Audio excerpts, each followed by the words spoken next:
Continuamos con nuestro ciclo de conversatorios de este grupo Política y Gerencia. La semana pasada estuvimos hablando del tema de la generación perdida de Venezuela. Así se titula un libro que uno de nuestros miembros del equipo, el economista Carlos Ochoa, nos presentó y nos hizo un resumen de ese exhaustivo e interesante estudio y análisis objetivo crítico de la situación país Venezuela.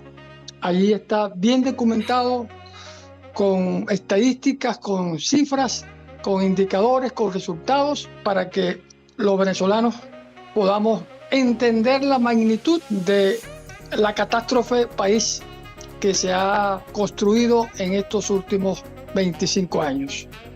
Y como lo decía el ingeniero Julián Salazar, que ha sido reiterativo en el comentario, los que llegaron al poder en 1999 vinieron con unos propósitos y fines muy claros. Y hoy se está demostrando que son ciertos. Vinieron a cambiar y a destruir la realidad país que existía para el momento. Desconfiguraron la moral pública, destruyeron la economía, destruyeron la institucionalidad democrática y conculcaron uno de los valores más preciados que una sociedad tiene, que es su libertad. Hoy justamente en mis reflexiones diarias que hago en mis redes sociales, escribía la frase de que la libertad solo puede sobrevivir con democracia y la democracia con libertad. Y hoy justamente es el tema que vamos a tratar en este conversatorio, que lo hemos titulado La libertad y la democracia en Venezuela. Y para ello hemos invitado a un venezolano ilustre, muy reconocido por toda Venezuela, muy respetado y que tiene mucho que decirnos en la materia. Él es Miguel Enrique Otero, presidente director de uno de los diarios de mayor prestigio y reconocimiento de Hispanoamérica, como es el diario El Nacional. Miguel Enrique Otero estudia matemáticas en la Universidad Central de Venezuela, es presidente y director del Nacional, que dirige desde el exilio. En estos momentos lo tenemos desde Madrid. Fue vicepresidente del bloque de prensa, reconocido como pionero en uso de nuevas tecnologías en el periodismo y en la gestión empresarial de la comunicación social. Fue presidente del Grupo de Diarios América, miembro de la Sociedad Interamericana de Prensa y de la Asociación Mundial de Periódicos y Editores de Noticias. Fue diputado al Congreso de la República Venezolana en el periodo 1994-1999. Hijo de ese gran escritor, humorista, periodista, ingeniero y político, Miguel Otero Silva. Miguel Enrique, bienvenido de nuevo a nuestro grupo, y para nosotros es un gran orgullo en estas horas que están por venir, donde la Venezuela ha reaccionado de una manera, yo diría, con convicción clara y definidamente, a expresar y a utilizar el único arma que tienen los pueblos que aman la libertad y la democracia, a través del voto. Bienvenido, Miguel Enrique. Bueno, gracias por tu palabra. Encantado de estar con ustedes en esta especie de coloquio que tienen y bueno, dispuesto a contestar las preguntas que quieran y muy en la expectativa de lo que suceda el domingo, el lunes y los meses subsiguientes, porque una cosa es que reconozcan el triunfo del mundo y otra cosa es que entreguen el poder, y la entrega de poder supuestamente es en enero. Así es. Y bajo control la Asamblea Nacional, el Tribunal Supremo de Justicia, y tiene el Estado bajo control hasta casi un año después, ¿no? Sí, absolutamente.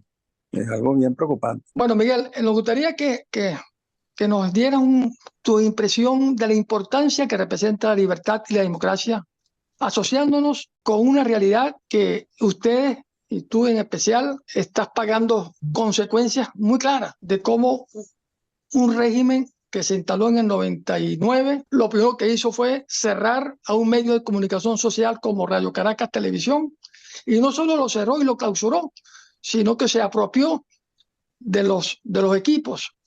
Y con el Nacional ha hecho lo mismo. ¿Qué nos puede decir al respecto? Bueno, en relación a los medios de comunicación, bueno, este es un modelo, es una parte importante porque un pilar fundamental de cualquier modelo democrático son la libertad de expresión. Y este es un modelo donde en los primeros años, lo que llamaron el Plan de la Patria, se colocó esa frase de hegemonía comunicacional, que no es sino el modelo cubano de largo plazo. Ellos comenzaron con la radio y la televisión, que es lo que eh, tiene más influencia sobre el pueblo en general, y crearon la ley resorte que la utilizaron para quitarle las licencias a distintas estaciones de radio y televisión. Empezaron con Radio Caracas, que era la más emblemática, para amedrentar y para que supieran lo que iban a hacer, y así fueron censurando y impidiendo que la radio y la televisión sirviera para algo desde el punto de vista de libertad de expresión, porque no cambiaron, no las estatizaron, no cambiaron la propiedad de las radios. O sea, Venevisión sigue siendo miembro, es parte del Grupo Cisnero, Televen de Omar Camero, y las estaciones de radio que son 1.000 o más, por lo menos eran muchísimas, las han ido cerrando, pero las que quedan son casi todas privadas con los mismos dueños que tenían antes.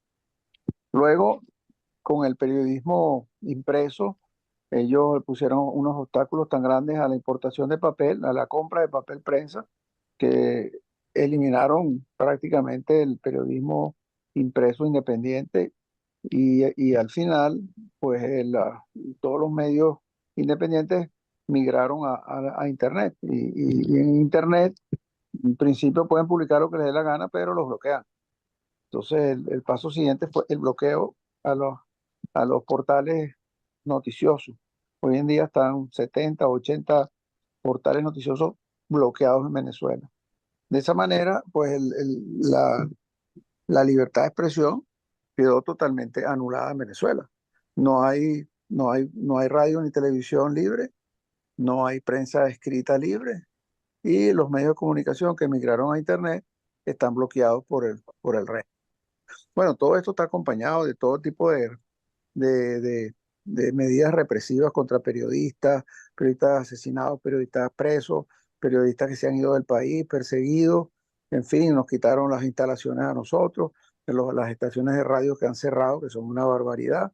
Bueno, este modelo de impedir la libertad de expresión está acompañado de un modelo represivo contra los medios y contra los periodistas. El domingo, sin duda, hay muchas expectativas a nivel internacional e incluso desde el punto de vista de la geopolítica, porque ahí están concentradas las miradas de los grandes bloques del poder mundial e incluso hemos visto como figuras como Lula da Silva, el mismo expresidente de Argentina, Alejandro Fernández, quien le negaron después de su declaración su participación como veedor, como observador en este proceso electoral. Y por otro lado, vemos un país que se volcó de manera espontánea, voluntaria, un fenómeno que por lo menos nunca lo había apreciado y valorado tanto como ahora, porque antes los políticos, los dirigentes iban en busca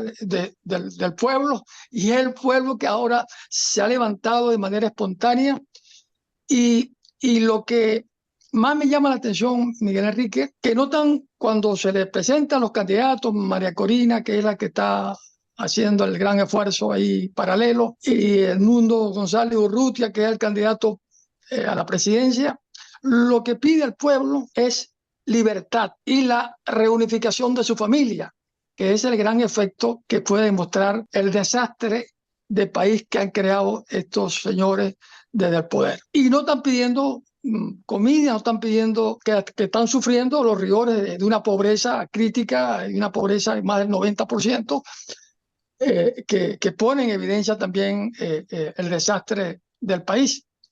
Y lo que piden es libertad. ¿Qué pasó allí, Miguel Enrique?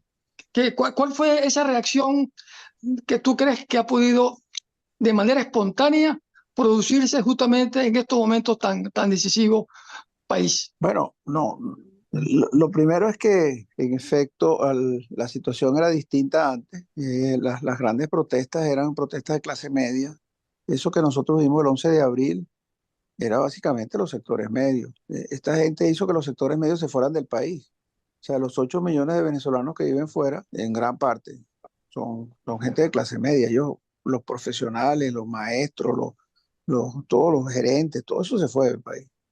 Entonces, lo que ha habido, el cambio importante que ha habido es que quienes están ahora en la calle son los sectores populares, que es lo que más los asusta a ellos, porque ellos con los sectores medios establecieron unos mecanismos de represión muy duros y los sectores medios se protegen más la vida que los sectores populares. Se iban a las Claro. 6 de la tarde a casa, en fin, este tipo de cosas, ¿no? Ahora no, ahora son los sectores populares, que además ellos no están muy claros qué puede pasar si, si hacen violan la voluntad popular el día de las elecciones y voltean el resultado. Ellos creen y puede ser así que los sectores populares van a salir a la calle. No es lo mismo reprimir los sectores medios que reprimir a los sectores populares. Y a los sectores medios, reprimiéndolos y todo, el 11 de abril salió Chávez por esa Ujú. masa de población básicamente de clase media. Entonces, ¿qué cambió? Primero que la crisis económica es fundamental aquí porque de alguna manera Chávez, que utilizó algo así como 700.000 millones de dólares, se robaron una buena parte, la otra la despilfarraron, pero invirtieron una cantidad grande de ese dinero en dárselo indiscriminadamente a los sectores populares. Era dárselo a los sectores populares, no era construir una sociedad productiva ni nada, era básicamente regalar el dinero. Y eso hizo que creciera, lo dicen todos los organismos internacionales, la FAO y todos esos indicadores, que el estándar de vida de los sectores populares creció con ese mecanismo populista de darle dinero a los sectores populares. Se acabó, primero, bajaron los precios del petróleo, pero es que simultáneamente es un régimen que ha destruido el sistema productivo a todos los niveles, incluyendo la industria petrolera, que es la gallina de los huevos de oro, también la destruyeron. Entonces ya ese modelo se mantiene si tiene mucho dinero, pero si no tiene dinero no se mantiene. A la larga, ¿qué pasó? Que los sectores populares le dieron la espalda. Ahora gritan libertad, porque como eso está acompañado de represión, entonces Claro. sienten el tema económico, donde lo que recibían antes de manera gratuita ya no lo reciben, pero tampoco hay fuentes de empleo para que ellos puedan construir una ciudad productiva, una sociedad productiva. Entonces, hay ese tema y por supuesto eso ha cambiado totalmente la relación que se tenía con los sectores populares, que tenía el régimen con los sectores populares. Si a eso le sumamos la, la aparición de María Corina, siempre siempre hay un factor externo cuando un líder sale con un éxito tan grande. Hay un factor externo con el cual se conecta. María Corina se conectó porque habían dos aspectos. Uno, un país que en un porcentaje de 80-90% rechazaba a Maduro, a su régimen, pero además había un 80% de la población que rechazaba a los partidos políticos, a los partidos políticos Ujú. tradicionales. María Corina se conectó en las dos cosas y se convirtió en ese monstruo que es ahora, que es que va más allá de un líder político llevando a la gente. Se convirtió en una especie de ídolo, una cosa Sí. mística, que no lo pueden parar, no hay manera de compararlo. Y que el día de mañana, cualquier cosa que pase, si ella dirige un movimiento a otro nivel, pues no lo van a poder parar. Entonces, yo creo que es fundamental entender eso sí, cómo María Corina se conecta en una situación donde el país había perdido liderazgo, pero se estaba produciendo un rechazo gigantesco a un régimen que ha engañado a la gente, que no generó una sociedad productiva, que empobreció a los venezolanos, empobreció terriblemente. Lo que hizo Maduro con el PIB venezolano no tiene nombre. Cuando los aliados y los rusos llegaron a Berlín en el 45, bombardeaban todo porque Hitler decía que iba a resistir hasta el último hombre. Ellos destruyeron el 75% del PIB alemán. Maduro, sin que se haya disparado un tiro, sin que hayan tirado una bomba, nada, destruyó en 7 años el 82% del PIB de Venezuela. Es un récord mundial. Nunca ha habido una situación como esa. Bueno, y eso produce el odio que ha producido sobre la gente. Miguel Julián, Enrique, hay un aspecto muy importante que acabas de mencionar con respecto a la destrucción. Mencionaste también la destrucción de la industria petrolera, de la cual vengo. La otra vez leí también un artículo tuyo acerca de la destrucción de esta industria. Ahora bien, esta destrucción mencionaba en uno de los coloquios anteriores que es una destrucción planificada. Es la planificación para cambiar el Estado capitalista por un Estado socialista, por lo cual empezaron con la destrucción de la economía. Primeramente fue el de tomar aquella colina, esa colina que era PDVSA, había que tomarla, y la tomaron y la transformaron en un ente político. Pero mencionaba que esa destrucción como que se les pasó la mano. Fue una destrucción, una bola de nieve de destrucción que acabó con el país, que muchos se preguntan, pero es que ¿por qué les convenía a ellos destruir PDVSA, la principal fuente de ingresos, destruir todo el aparato productivo de las industrias, destruir toda la industria turística, destruir la educación? Pero bueno, eso fue lo que hicieron y lo están haciendo todavía. Con la libertad de expresión, hay una destrucción también de tu rama de actividad, que fue la libertad de expresión en el periódico El Nacional.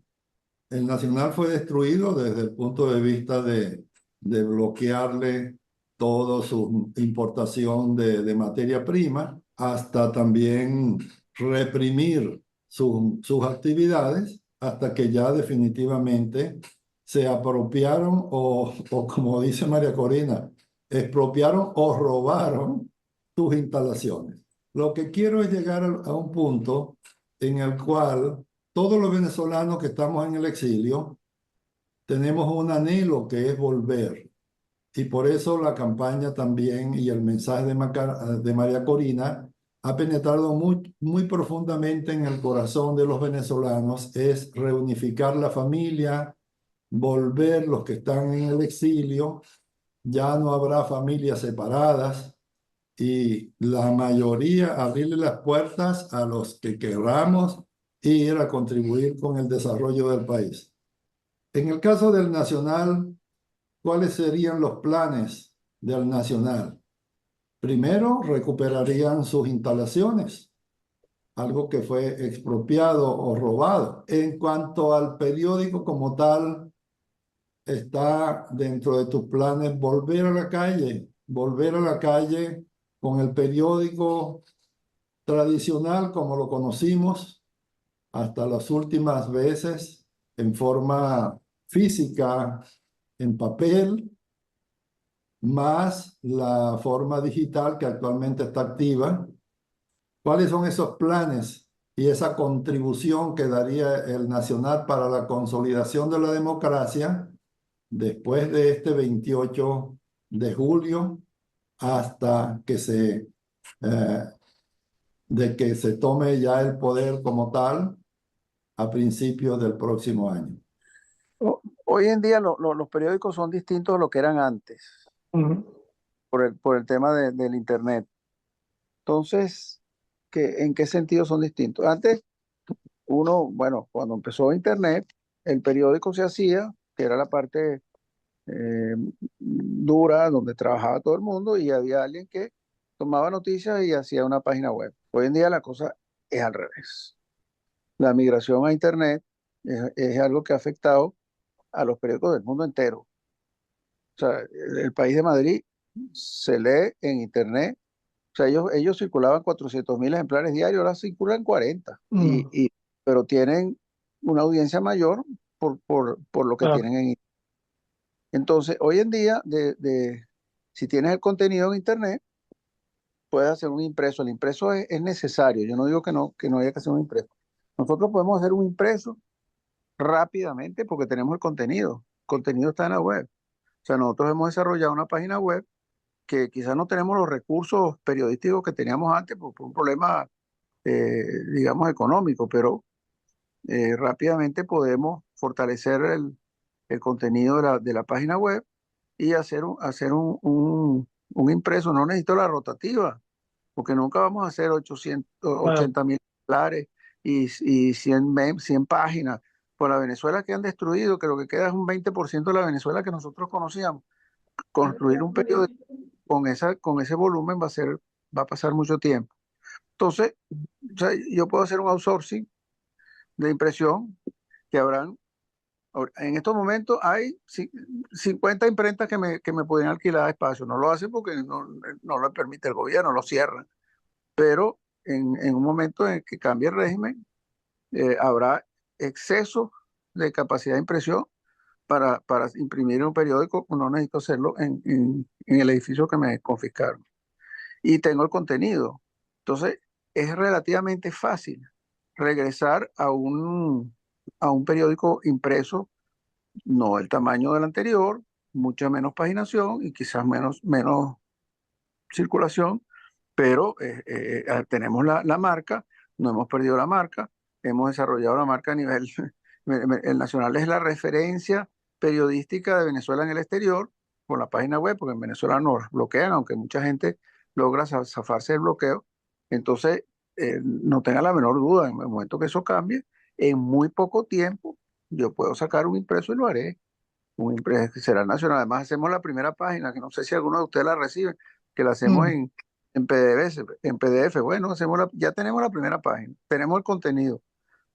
Tenemos que alquilar una impresión en imprentas que sobran en Venezuela y lo que necesito es diagramar el periódico con el contenido que tenemos y mejorarlo. Inclusive el tema de diagramar hoy en día con inteligencia artificial, ese tipo de cosas, se hace muchísimo más fácil que antes. El Nacional lo volverán a ver en las calles igualito. No igualito, pero lo volverán a ver en las calles. Excelente noticia. Gracias, Miguel Enrique. Yo tengo una, no pregunta, un comentario con relación a lo que Miguel Otero ha expuesto excelentemente. Hay una posibilidad cierta de producir el punto de inflexión, que es realmente el cambio de gobierno. Como decía Miguel Otero, ya la gran población, la población venezolana, donde la gran proporción de la clase media ha salido, que es la parte política de la oposición está allí, y las clases populares efectivamente son el apoyo fundamental, pero ya han perdido allí, el gobierno sabe que ha perdido poder a pesar de todo lo que a través de los bonos ha tratado de levantar. Y hay además un punto importante que está apareciendo, que es el impacto geopolítico, donde la emigración, si bien ha causado daños estructurales, como yo lo, lo escribo en mi libro, ese daño estructural que se ha producido por la emigración de casi 30% de la población, ya llegan 9 millones de venezolanos repartidos en el mundo, pero eso está creando un problema geopolítico, especialmente en los países vecinos como Colombia, Brasil y un poco más allá. Pero esos países, Colombia, Brasil y Argentina, que ya están un poquito lejos, pero esos países representan buena parte del 50% de la inmigración está allí. Colombia tiene 3 millones de venezolanos. Brasil debe tener como 1 millón. Ya Estados Unidos tiene, las últimas cifras dicen que hay 1.400.000 venezolanos. Esos países están asumiendo el costo de esa inmigración. y ya los aliados ideológicos ya están cerrando filas con parte de la oposición, en el sentido que les conviene salir del gobierno de Maduro. Se lo dijo frontalmente Lula, tímidamente Petro, pero ya ellos tienen un problema de que están asumiendo el costo de la debacle del país, del régimen de Maduro, que durante 25 años se ha producido progresivamente ese colapso con daños estructurales. Y esa emigración viene justamente desde el momento en que tomó el poder Chávez. Ya lo había dicho Agustín Blanco Muñoz, el sociólogo, en su libro Habla el comandante. Las expectativas estaban allí, ya Chávez decía lo que iba a hacer, pues. Era el socialismo, que significa en su concepto marxista la lucha de clase. Él lo asumieron en una forma diferente, porque no fue más una lucha de clase, sino la desaparición completa de la clase media y lo que mal llamada burguesía en este caso. Para resumirlo, hay efectivamente una posibilidad de cambio, pero cuando dice el amigo Julián que el acceso del poder realmente no es así del todo. ¿Por qué? Porque en los países democráticos la oposición enfrenta al gobierno a un poder del Estado que es el poder ejecutivo. En los países democráticos se cambia el poder ejecutivo, donde está diseñada la política económica y social de los países. Pero en Venezuela no. Hay una, hay una, hay un país político diferente, porque acá el, el, el gobierno es el Estado completo. Nicolás es el Estado completo. Todos los poderes lo tiene, se ha ido apoderando progresivamente. Por eso es que es tan complicado y la lucha debe ser tan fuerte, las energías utilizadas para enfrentarse no a Nicolás Maduro como gobierno, sino al Estado de Nicolás Maduro. Es un enfrentamiento totalmente desigual. El mensaje es que el trabajo, Miguel Otero, no, y amigos, no termina con la toma del gobierno, porque nos queda el poder, el poder legislativo, el poder judicial. Bueno, sí, yo no creo que nadie piense en su sano juicio que si estas elecciones del domingo las gana el mundo y Maduro las reconoce, ya está resuelto el problema. O sea, para empezar, eso no es una dictadura solamente, eso es una corporación criminal que ha secuestrado un país y que Ujú. tiene todos los poderes públicos en sus manos, tienen todas las estructuras en sus manos. Es algo verdaderamente terrible y que no se va a cambiar de la noche a la mañana. Y para empezar, la posición misma es una posición medio desmantelada. No es una oposición que tiene una estructura como la que tenía Acción Democrática en los años 60 o COPEI en los años 70, no. Es una oposición bastante desmantelada. Entonces, el trabajo es titánico, que es tan titánico que es hasta peligroso, porque uno no sabe si esto después se revierte porque la oposición no logra resolver los problemas y no logra reconstruir el país, ese tipo de cosas. Yo estoy de acuerdo en que eh, es un paso, lo del domingo, si queda bien, es un paso de un trecho largo Sí. que tiene que recorrer, porque el Tribunal Supremo es el Congreso, son los poderes públicos, es la Fiscalía, es la Contraloría, es todo lo que ellos tienen en sus manos, más en un país que además no se controla ni siquiera geográficamente, donde está ahí zonas controladas por factores externos que tienen alianzas con el régimen. Es una situación verdaderamente, las características de lo que se está enfrentando son unas características muy complicadas y difíciles de superar, evidentemente, ¿no? El domingo no resuelve el problema.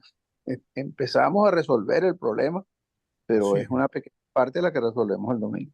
Así es, y yo creo que después de ese paso viene un pedido hacia el pueblo, que es que tenga paciencia y hay que hablarle claramente el camino largo que hay que transitar para que las cosas puedan normalizarse, y ello implica que quien llegue al poder tiene que tomar las decisiones correctas, aunque sean y vistas y apreciadas impopulares, porque para nosotros lo impopular es todo lo que sea renunciar a lo que hemos estado acostumbrados de la dependencia del Estado, hacedor, controlador, interventor de todo.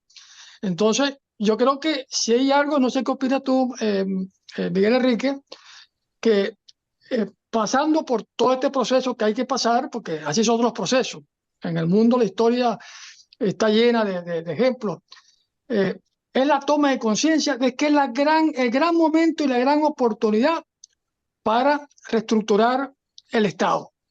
Ese Estado que tenemos que verlo ahora diferente, no el Estado donde el Poder Ejecutivo es el que siempre ha impuesto, vamos a decir, la toma de decisiones de la sociedad en todos sus órdenes. Entonces, hay que pensar en la descentralización política administrativa del Estado. Está en una lucha que ha tenido su resistencia, porque no le han convenido a algunos, para que las regiones tengan su autonomía e independencia, no depender totalmente de Miraflores. Y eso hace difícil que progresen y se desarrollen nuestras regiones. Sí, así es, estamos de acuerdo. Es una cosa, es un reto gigantesco.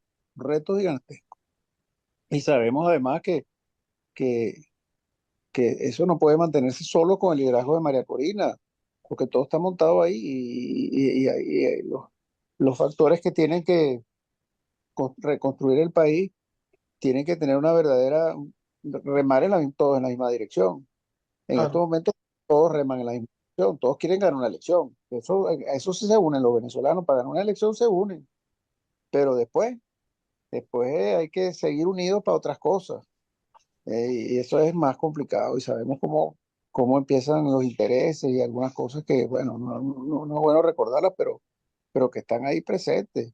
Entonces, el, el camino es borrascoso. Bueno, Miguel Enrique, nos gustaría, ya que estamos en la hora, que nos dieran un mensaje eh, hacia ese pueblo que está esperanzado para el domingo, con mucha vocación democrática, que está pensando en que alrededor de Maracorina está la solución de su problema. ¿Cuál sería ese mensaje que compartirías con ellos?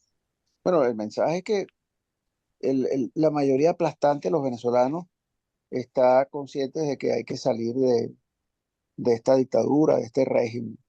Ya describir los males que, que produce el régimen es, digamos, una redundancia. O sea, el rechazo es algo masivo. Lo que viene ahora es algo distinto, porque hay que lograr este éxito del domingo, hay que estar en las mesas, tiene que haber muchas personas en las mesas, una sola no basta, la pueden comprar, la pueden chantajear, la pueden extorsionar, la pueden matar, no sabemos. Y claro, si no tenemos los votos contabilizados, se pierde la lucha. Sabemos que tenemos los votos, pero no, en este momento no los contabilizados. Y hay que tenerlos y ellos están haciendo lo imposible para que no los podamos contabilizar con aquella cosa que hicieron con los centros de mesa con una sola mesa, los centros electorales con una sola mesa, no aceptan los observadores, iban a venir gente de Brasil y de Colombia, ahora no vienen, no aceptaron la observación europea, no aceptan nada porque saben que ellos tienen que ver cómo hacen alguna trampa al final. Y todo el mundo está esperando a ver cuál es el paso que ellos van a dar para violentar el resultado. Pero si la gente está dispuesta a luchar, dispuesta a quedarse en la calle, dispuesta a quedarse en la mesa hasta el final y dispuesta a protestar si ocurre algo como eso, porque sabemos que al igual que la gente, también los sectores militares tienen la misma proporción de Claro. rechazos. Ellos no van a poder ordenarle a un ejército, mira, ahí está esa gente protestando porque nos robamos los votos, vayan y mátenlos. No, va a pasar lo mismo que pasó con el amigo Rosendo, no van a ir. Sí, Entonces, pero se necesita uno, que todo el mundo vote, bueno, eso no es problema, claro. pero que todo el mundo se quede contando los votos o apersonados ahí, y que después, si hay algo raro, hay que quedarse en la calle, luchando para que no puedan revertir los resultados. Yo más que eso, porque lo demás es muy complicado, porque no tenemos que tener eso. Lo demás es Claro. complicado, muy Sí, complicado. Yo así es. no sé, pero en este momento esa es la lucha importante. Muy bien. Gracias, Miguel Enrique Otero, por este excelente conversatorio que has tenido con nosotros y que ya hoy mismo vamos a empezar a divulgarlo en las redes. Y nos ha aclarado muchas cosas con respecto a esta destrucción y qué es lo que debemos hacer tanto el domingo como los días, como al finalizar y garantizar el triunfo, y qué debemos hacer en los días subsiguientes. Ha sido un conversatorio muy, muy enriquecedor y te damos las gracias en nuestro grupo de política y gerencia, y seguimos adelante en esta lucha por el bien de nuestro país, por la recuperación de la libertad y la democracia.